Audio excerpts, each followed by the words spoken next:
Una producción Enciclopedia Británica. Teoría molecular de la materia.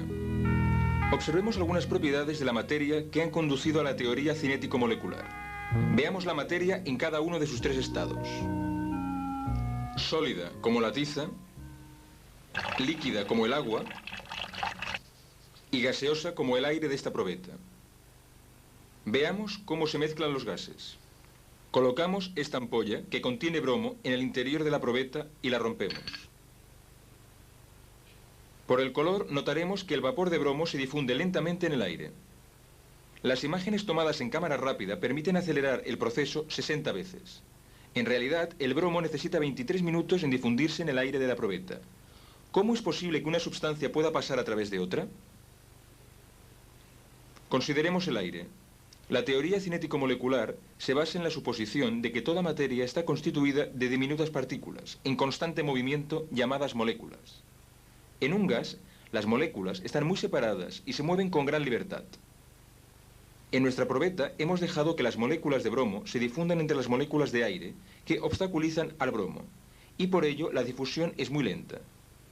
Si nuestra hipótesis es correcta, podremos hacer predicciones que concuerden con las observaciones. Supongamos que no haya moléculas de aire que frenen en la probeta. ¿No se difundiría el bromo más rápidamente? Probamos esta predicción extrayendo el aire. Ahora el bromo llena la probeta instantáneamente, como predecíamos. Supusimos que las moléculas están en movimiento. Para comprobarlo, introducimos humo en el aire, y a través del microscopio vemos las partículas de humo en movimiento. Estas son golpeadas por las moléculas de aire que son demasiado pequeñas para poderlas ver. Este movimiento se llama movimiento browniano. Pero aunque las moléculas tienen un tamaño y peso muy pequeño, su número es infinitamente mayor de lo que podemos representar aquí.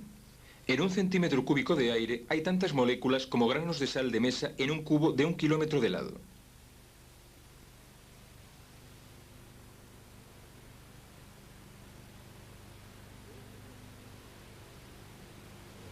De este modo, existe un número inmenso de moléculas bombardeando continuamente las paredes del recipiente. Lo ilustraremos con pequeñas esferitas en un cilindro con un émbolo móvil. Ponemos las esferitas en movimiento. Cada una muy ligera comparada con el émbolo, pero su velocidad y la frecuencia de sus impactos produce una presión continua suficiente para levantarlo.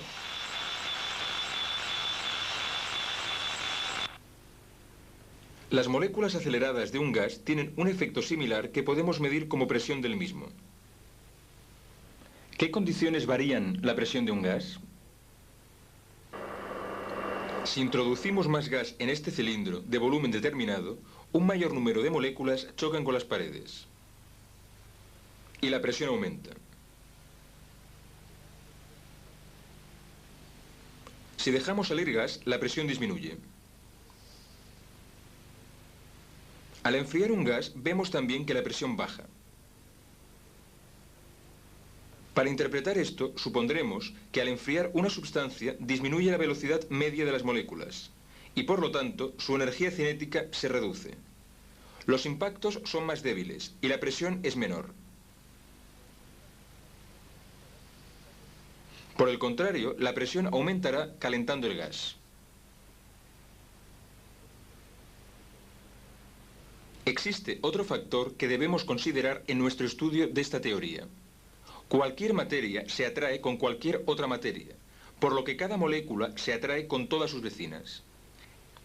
Esta atracción tiene poco efecto en un gas, donde las moléculas están muy separadas y se mueven a gran velocidad. Podemos ver un efecto semejante con una bolita de acero moviéndose cerca de un imán. Esto afecta poco a la bolita, si pasa rápidamente, pero si reducimos su velocidad, el efecto aumenta. Si reducimos la velocidad de las moléculas de un gas al enfriarlo, la interacción aumenta, obligándolas a unirse y pasando a formar parte del estado líquido.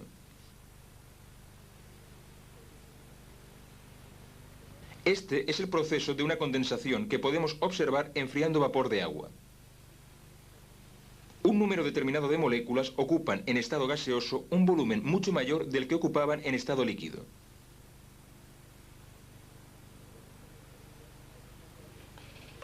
Podemos condensar un gas aumentando la presión sobre el gas, lo que une a las moléculas aumentando el efecto de su atracción mutua.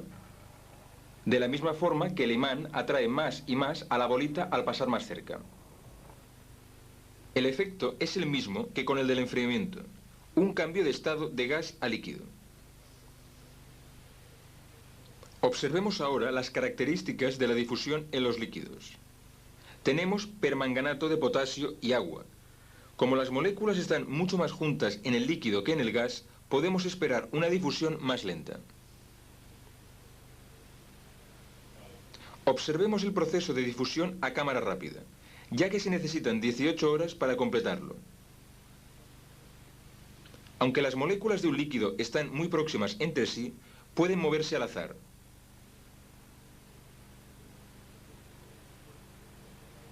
El movimiento browniano de las esporas suspendidas en el agua evidencia dicha capacidad.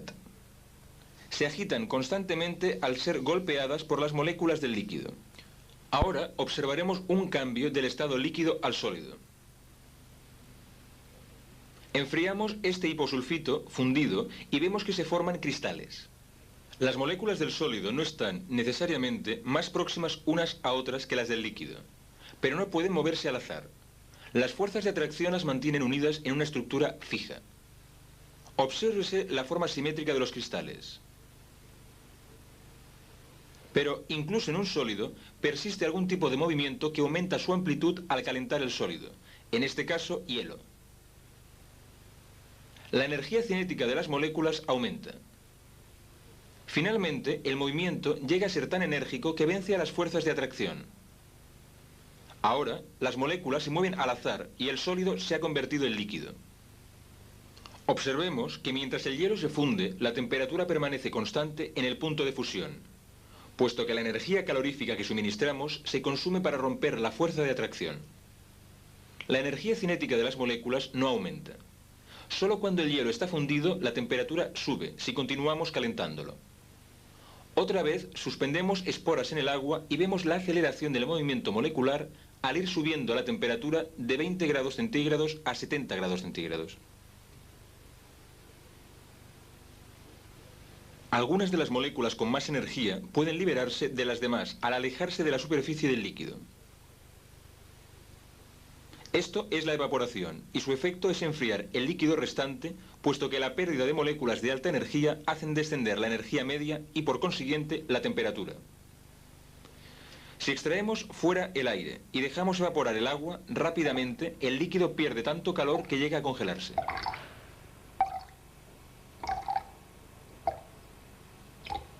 Volvamos al agua que estábamos calentando. La temperatura continúa subiendo hasta alcanzar el punto de ebullición. La energía cinética media de las moléculas es tan elevada que todas pueden evaporarse a la vez. Una vez más, la temperatura permanece constante durante el cambio de estado, ya que la energía calorífica se emplea para liberar moléculas. Ahora están muy separadas, moviéndose con gran libertad y velocidad. En condiciones normales podemos considerar nula la influencia de unas sobre las otras. Sólido, líquido, gas. Los tres estados de la materia parecen completamente diferentes en nuestros sentidos. Sin embargo, las diferencias que hemos visto se deben simplemente a movimientos moleculares distintos. La materia, en sus tres estados, puede considerarse compuesta de pequeñas partículas en movimiento. Esta es la suposición fundamental de la teoría cinético-molecular.